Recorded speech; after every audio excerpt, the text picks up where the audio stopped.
Bonsoir à tous, il est 18h, soyez les bienvenus sur Info TV, voici les titres de ce journal.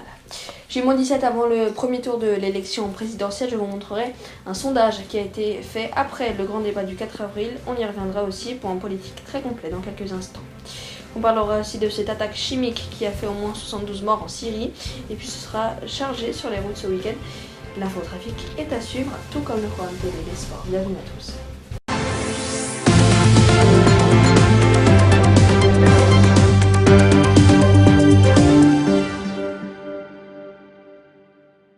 À la une de l'actualité, c'est Michel Sapin, le ministre de l'économie, qui a apporté son soutien du bout des lèvres au candidat du PS à l'élection présidentielle, Benoît Hamon, qui s'est réjoui de ce soutien, mais qui s'inquiète de sa campagne qui est chaotique. En effet, le candidat est passé sous la barre des 10% d'intention de vote.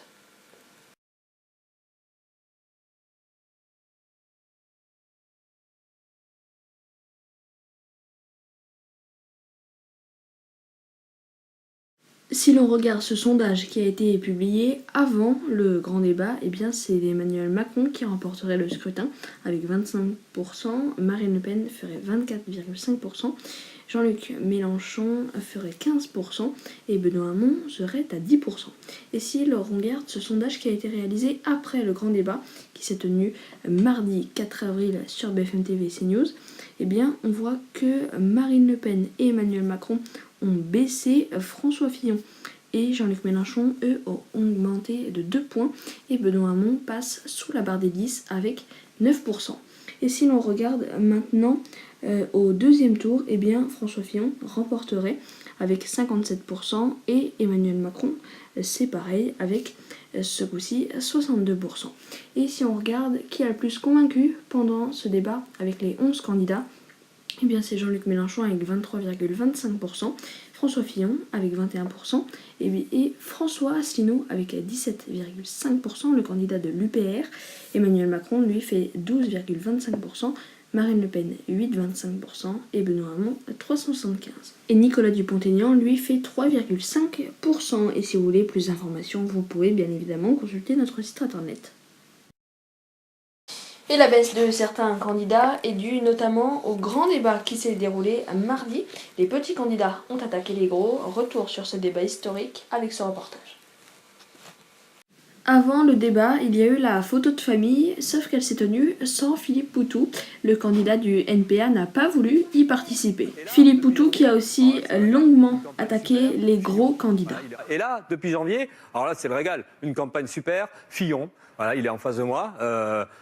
Que des histoires, et plus on fouille, plus on sent la corruption, plus on sent la triche. Et à côté de ça, donc, en plus, c'est des bonhommes qui nous expliquent qu'il faut la rigueur, qu'il faut l'austérité, et eux-mêmes, ils piquent dans les caisses publiques, donc il y a quand même un petit problème de ce côté-là. Là, après, vous pourrez parler. Non, monsieur Fillon, vous pourrez parler après. Pas comme ça. Oui, d'accord. Oui. Ah, merci. Donc, bon, c'est ce que j'ai dit, je l'ai dit. Ensuite, il y a aussi Le Pen, hein, à côté. Alors, elle va peut-être réagir aussi. Mais Le Pen, pareil, on pique dans les caisses publiques. Alors là, c'est pas ici, c'est l'Europe. Alors l'Europe, pour quelqu'un qui est anti-européen, ça gêne pas de piquer de l'argent de l'Europe. Et le pire, c'est qu'en plus, le FN, qui se dit anti-système, ne s'emmerde pas du tout, se protège grâce aux lois du système, grâce... Ouais, quand nous, on est convoqués par la police, nous, vous voyez, par exemple, on n'a pas d'immunité ouvrière. Désolé, on y va. Voilà. Vous avez une chance. Le système vous protège. Tant mieux pour vous. Et pour le travail, qu'en fait le travail c'était... Non, bon. Allez-y. Et c'était émancipateur. Et en fait, ça se voit que vous ne connaissez pas grand-chose au travail et qu'à force d'être banquier, énarque et puis ministre, mais finalement, on ne comprend pas ce qui se passe réellement. Donc il y a une véritable souffrance au travail. Et il y a une véritable pénibilité. Donc en fait, il faut embaucher pour soulager et combattre toutes les logiques de marchandisation, Nathalie Arthaud, elle, s'est aussi fait entendre. Mais quand on est mal payé, vous discutez euros, francs, mais quand on est mal payé, que ce soit en francs ou en euros, eh ben on reste mal payé.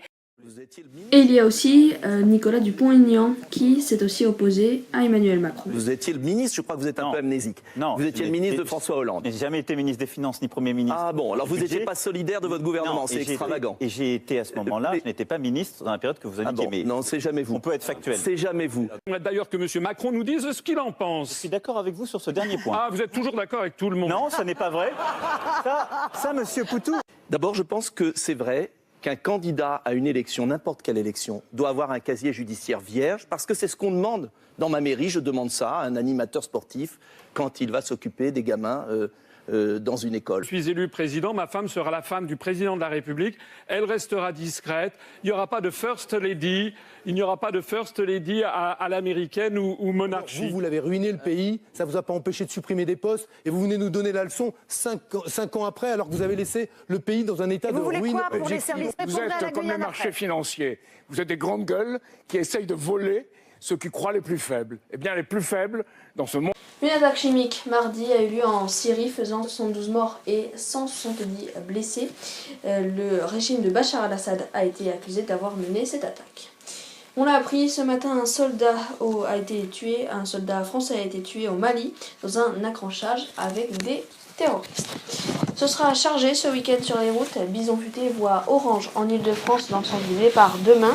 Samedi, ce sera orange dans le sens des départs au national. Et retour prévu à la normale, ce sera pour dimanche. Une enquête préliminaire a été ouverte au FN sur des soupçons d'emploi fictif au Conseil régional du Nord-Pas-de-Calais entre 2010 et 2015, information que l'on a apprise hier. Voilà pour l'actualité, on passe au programme télé.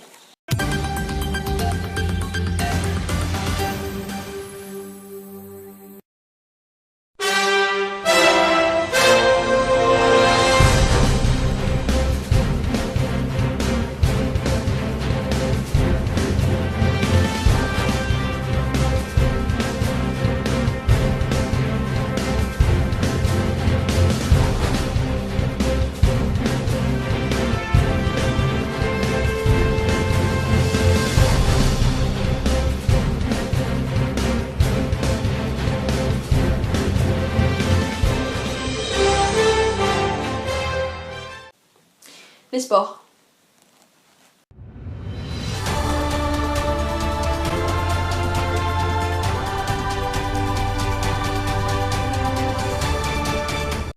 Vendredi soir, il y aura le match Lille-Nice à 20h45 en Ligue 1.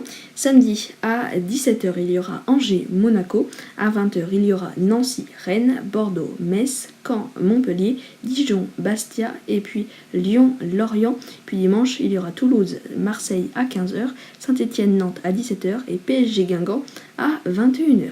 On jette un coup d'œil au tableau de la Ligue 1 de la 31e journée. Monaco est toujours premier avec 71 points. À 3 points, il y a le PSG.